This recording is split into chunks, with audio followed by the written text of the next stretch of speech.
Welcome to Documentary First, an inside look at a first-time filmmaker's journey, which is not what this is. It is an inside look at a documentary filmmaker's journey. See, we changed the title recently and I keep forgetting. So anyway, and Jason and Josh are not here today because I am in Mississippi with Thomas and Flavie, and we are traveling through the US, and Jason and Josh are kind of off today.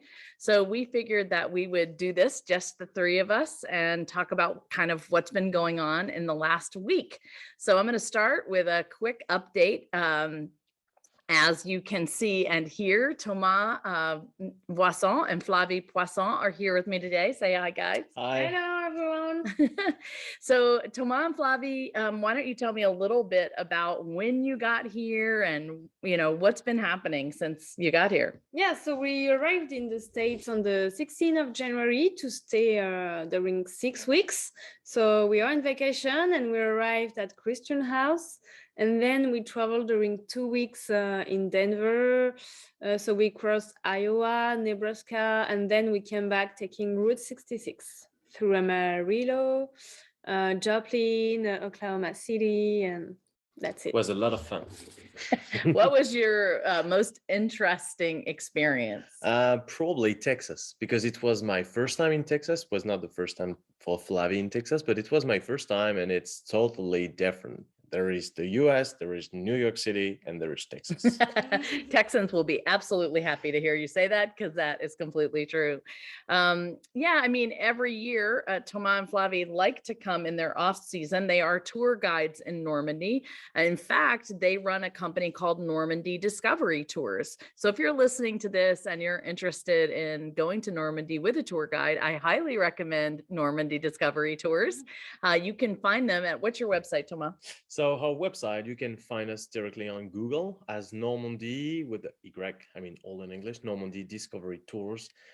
We have also social media, Instagram and Facebook, and it will be a pleasure for us to receive your reservation. Yeah, and our website is normandydiscoverytours.com.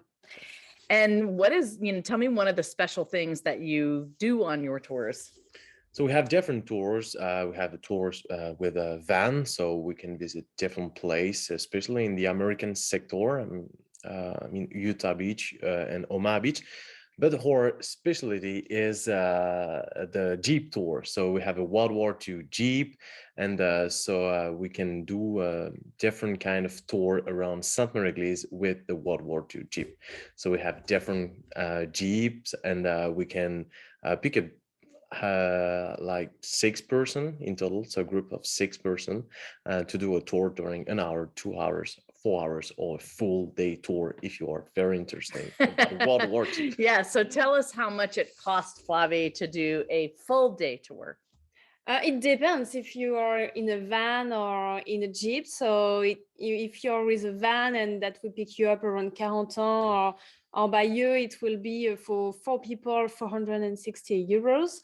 But it depends if we pick you up in Carentan, if you're 8 people. So they are very personalized tours. So don't hesitate to write to us and we can send you a quote about this. Yeah. The medium tour for 2 hours and 3 people, because we can be only 4 person in the Jeep, so the driver and guide, and so 3 other people, so it's 150 euros for the group for 2 hours tour. So we pick up you directly in Sainte-Marie-Église, we go to Utah Beach, and we will discover different monuments about World War II, especially about D-Day and about the paratroopers of the 101st Airborne Division. Yeah, and I have to say, I did a little mini tour, super short, back in December. And if you were a Patreon subscriber, you are going to be able to see a little taste of that. We have put together about a 10-minute video, thanks to Mindy Cook. We have put together a little video when my husband Jeremy and Thomas, we were on a Jeep tour, and it'll give you a taste of what that experience was like. So it's definitely a great value for the money. And so if you're interested, you should certainly reach out to them and they will customize a tour for you. So I didn't mean to be a commercial for Normandy Discovery Tours, but I highly, highly recommend that. So let's talk about, let me give you a film update. Let's talk about what we've been doing at the Girl Who Wore Freedom. one of the most exciting things is after Thomas and Flavie came, my renovation has continued. They have been living in a construction zone. So I thank you guys for your patience with that. But the thing that was most exciting last week was that my voiceover booth was finished, almost, but finished enough to be able to record things. And the very first thing that I recorded in that booth was Thomas wanted me to record something for a project that he's doing in Carentan for the 78th D-Day, which is coming up this June. So Thomas, why don't you tell us a little bit about that project and what I was recording? Sure. So every June commemoration, so I mean D-Day commemoration in Normandy, there is some jump organized by different association, and I'm a member of one association, so it's Round Canopy Parachuting Team. And so for that association, so we organize different animation during the jump, before the jump, and after the jump. And so this year I will have the pleasure to be a speaker with another person named Gaëtan Duguay. So he's on the Instagram page D-Day Live, and so that's with his association D-Day Live. We organized the animation for the Jump Association. So on the Friday, it will be on Friday 3rd, June 3rd, I'm sorry. Yep. So at during all day long, so we'll have different animation during the jump, and especially the story of Carentan. So it will be 3 episodes. So we will explain all the story of Carentan liberation, and also what happened on Purple Lot Lane. So the Purple Lot Lane is a road at north of Carentan, named like that by American veterans during the combat. So Purple Lot is in reference of the medal of the wounded and killed in action soldiers. So, and with Christian, we had the pleasure so we had to record that in French and in English.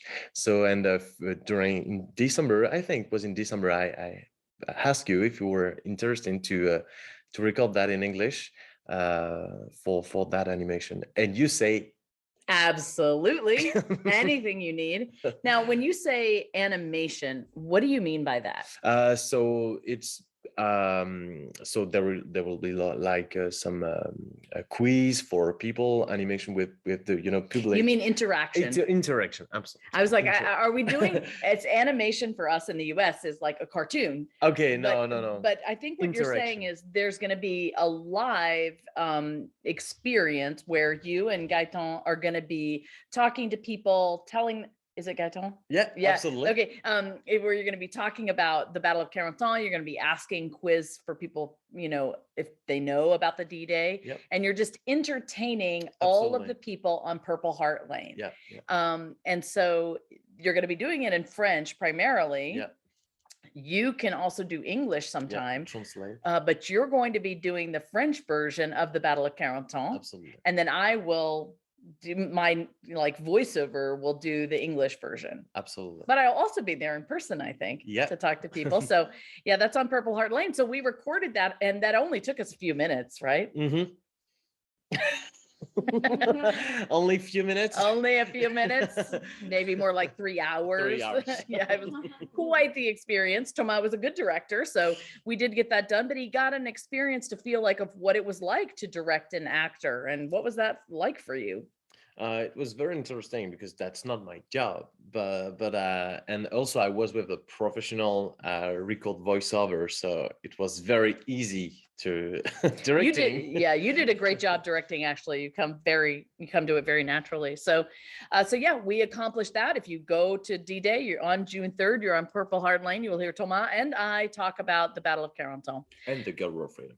And the Girl Who Wore Freedom. Absolutely. So then that was our first recording. However, in our second recording in my booth, I'm proud to say, we recorded something for the Girl Who Wore Freedom. And that leads me into a little bit of an update, because I don't think I've really explained, we're basically having to revise the film, like a lot.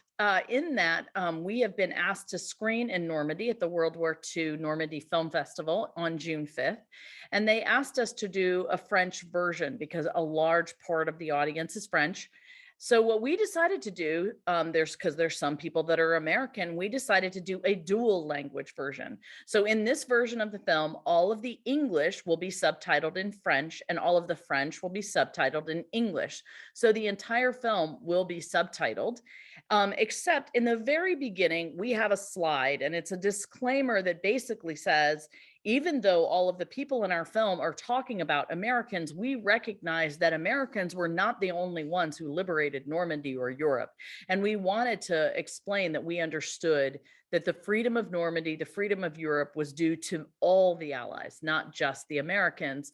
But our story focuses on the Americans because the people that we interview were in the American sector. So that's where the 82nd Airborne and the 101st Airborne kind of landed.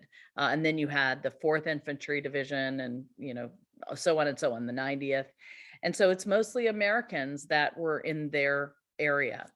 And so we have already text there for people to read. And so we didn't want to put two, slides, one in English and one in French. So my editor, Bill Ebel, came up with a great idea, which was to have Thomas do it in French. So as people are reading it in English, your voiceover will be reading it in French. And so what did you feel like being a voiceover talent? Because now the tables are turned. Yeah, absolutely. So it was not very easy Yes. because it's not just to read a text. You have to respect the time. You have to read it with a good voice and very clearly.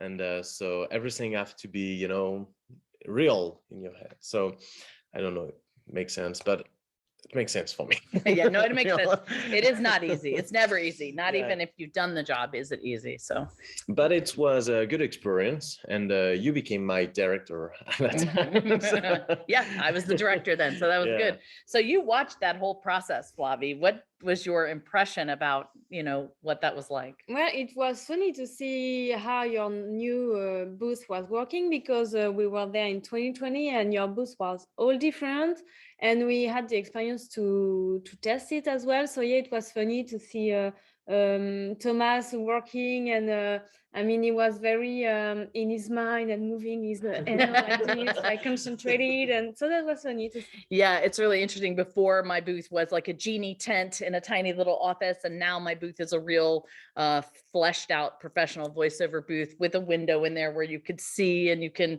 there's a TV monitor in there. So we have, it's great state of the art booth. And it's true, when you do voiceover, you have to imagine, you have to put yourself in the environment. You also have to move your body, because voiceover, if you're just standing still and like a robot, it comes out in your voice. If you're moving your body, we talk with our hands, just like I'm talking now, your voice is more interesting to listen to and you feel the emotion there. So yeah, it was interesting. Mhm. You recorded some of him doing this, didn't you? Did it make it onto Instagram or Facebook yet? No, not yet. You should Not put it yet. up there, and then Surprise. yeah, they could see it. So yeah, so that's what we did last week, was we sort of revised that. And then I've been working with Bill Ebel and Michelle Coupé as we're going through all the subtitles to make sure that they work, and that they are, meaning what they're supposed to be meaning. So yeah, we've been hard at work trying to get that done, because I have to get a master made and made into a DCP file and sent to France so they can test it out and make sure it works before D-Day. So we've been busy doing that. And then as soon as that was done, we left on a road trip, a good old fashioned American road trip. And while we're on this road trip, we are talking about our next project that we're doing. So we're working on a documentary series, about the Battle of Carentan. And, it tells the whole story. And now we've been working on this about 6 months. So we're talking about this series and we're working on it as we go. And we have a few meetings coming up that we're not going to talk about, but they're exciting. And we do hope that something comes from those, in light of this little series. So on this trip, though, we have done some incredible things. Why don't you tell us a little bit, Flavie, about what you've seen and Yeah. what your experience is like? Yeah. So the two meetings to start will be, in New Orleans at the World II Museum, and there is another one that will be the Show of Show in Kentucky. So we had those two places where we had to go. And so then we organized a road trip around those two meetings. And so we started to go directly in Memphis to visit Graceland, to visit the museum of Elvis Presley as well. And the day after, I'm Oh, it's all in. I'm already forgetting. No, it's all one day. We did Graceland. Yeah. And then we did The Beale Street. Beale So- Street. So we went to Beale Memphis Street. downtown Yeah. to see Beale Street. Yeah. So it was totally incredible. So that we've been just one time to Tennessee, but we never stopped to Memphis. So it was for us the first time in Graceland, and so we discovered so many things. We spent maybe 4 hours. Yeah, for us. 4 hours in Yeah. Graceland Museum. So it was totally interesting. We had the VIP tour. It was so incredible. It's very good museum, in fact. What did you think? Yeah, I thought it was a good museum too. And I did find the army story of Elvis quite interesting because he was after World War II, but there were sustainment situations happening in Germany. So he was part of those sustainment operations around 1956, something like that. No, 56 to 58. I yeah, think. 56 to 58 or 60. Is it? No, 56 to, okay. Yeah. Yeah. So anyway, he was there in the army, and then he was stationed in Germany. So I found that fascinating. And I feel like his career was pre-army time and post-army time. Yeah. It was like two separate careers, really. And yeah, so we learned a lot of history, which of course we all really like. It was very interesting to see its place, and why he used to to see back his daughter Lisa Marie and his wife after his concert. So yeah, that was very And also a place very interesting was the place where all the suit of Elvis, but also of all the singer and people influenced by Elvis. So this was very, very interesting. Very interesting to see. And as well, the house, his house was totally crazy. And I discovered that they like blues music. So, and barbecue. We then went to the Germantown Commissary. So that whole Memphis experience was amazing. And then we went to Oxford, Mississippi. Yep, they're all. Flavie's wearing her University of Mississippi shirt. Tomas wearing his University of Mississippi sweatshirt. I've indoctrinated them. It's awesome. My family loved it. And we did tour around the square in Oxford, which is just this beautiful historic Southern square. And then from there, we ate Mexican food and we saw a baseball game. Absolutely. So you never really had a lot of Mexican over in France. No, we don't have. We like it a lot. So. Yeah, we enjoyed it. And then after that, we came to Jackson, Mississippi, which is where we are today. A very different culture. We're spending time with my dad and James Mason. He is been on the podcast before, and we're staying with him. Has got great hospitality here.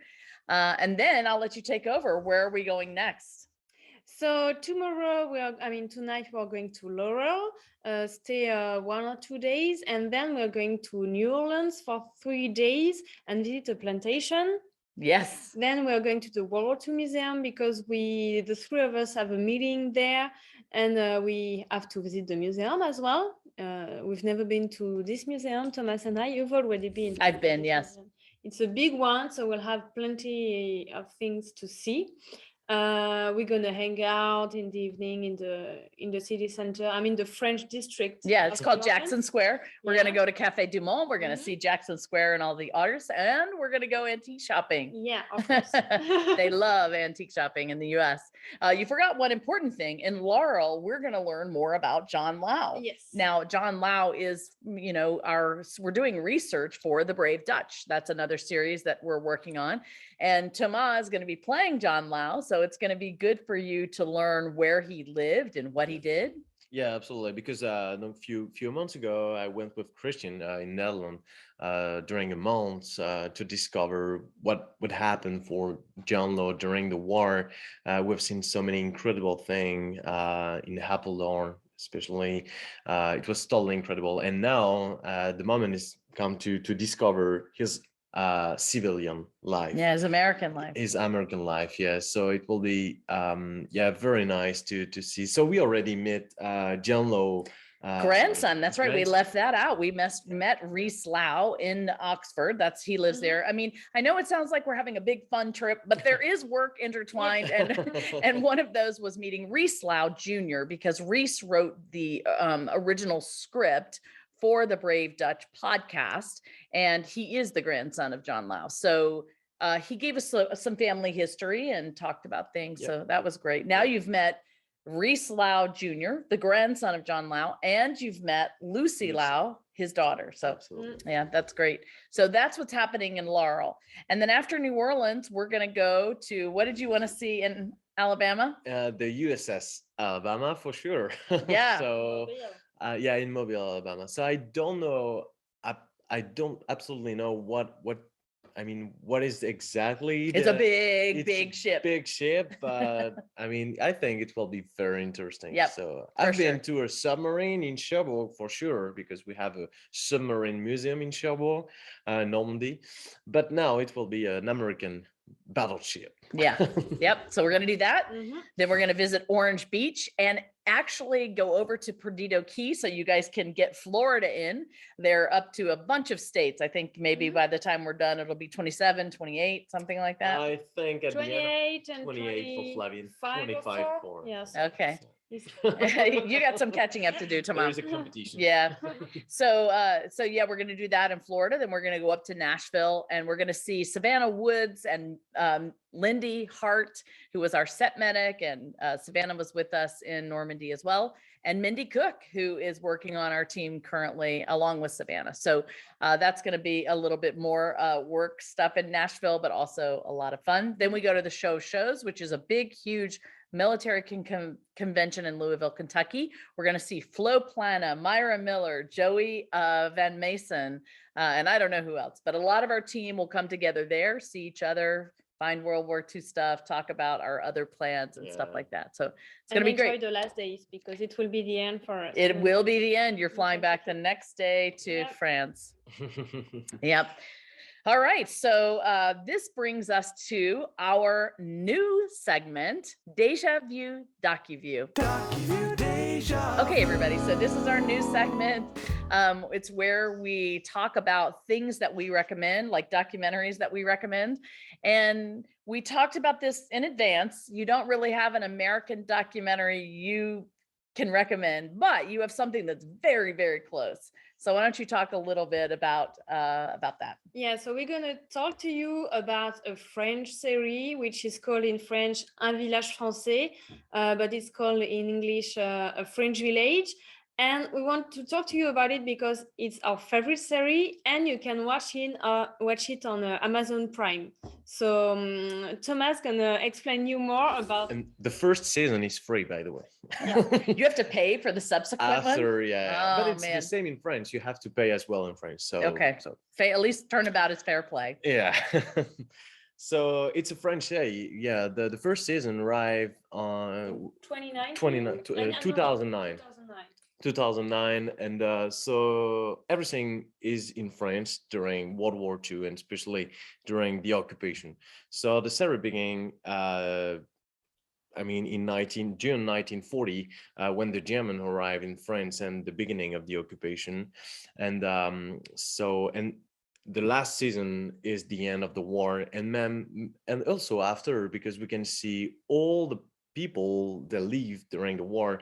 We follow each them. character, and season after season we meet another one, and I won't tell you the end, but yeah, we follow each character, and that's very interesting to see how people used to live under the occupation.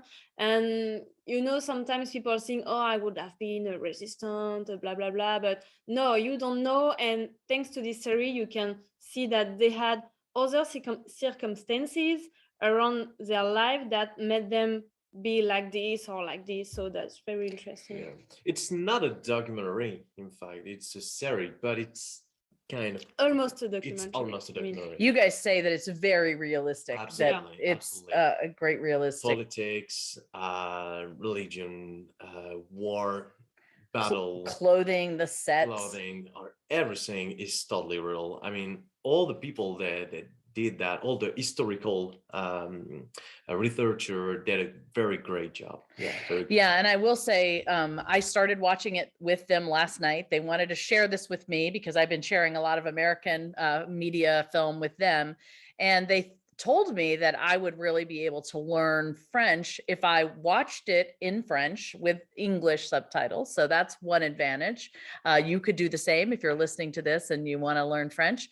And they told me that it would give me a good understanding, a better understanding of what life was like for French people before the war.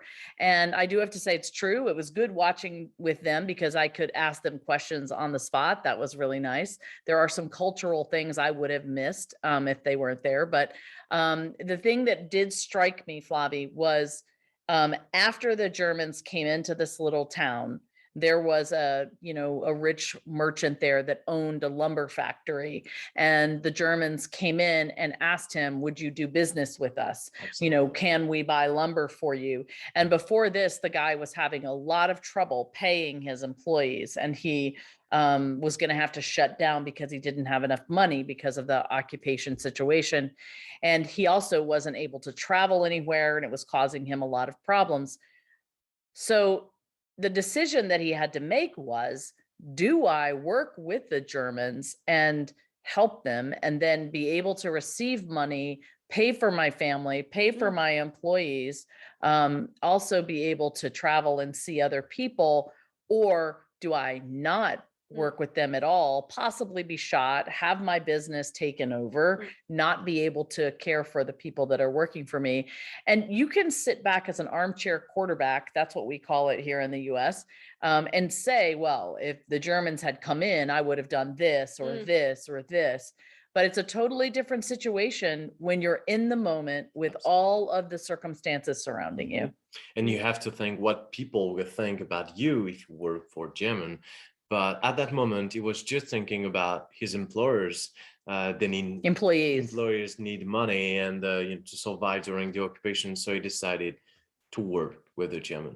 But you have to think that during the war, all the people that worked with the German during the series, in the series or in that series or in real, so there will be a good help for some people during the war. So the underground. So yeah, it's such a complicated situation. It's not as black and white as you would always think. So yeah, we spent enough time now talking about A French Village that I'm not going to give you something new this week. We will put a link there. It is on Amazon Prime. It's a great recommendation. And next week, we are still going to be traveling. So we'll try to talk about maybe what our meetings were like or we've discovered since then.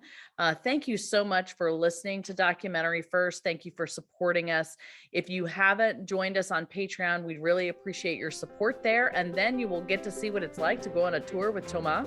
If you are interested in traveling to France during this upcoming D-Day ceremonies, you'll find more information if you're a Patreon supporter. So consider joining us. We'd love to have you.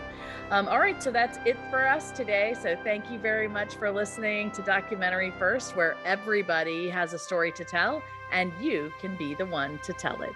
Bye, everybody. bye-bye. Bye.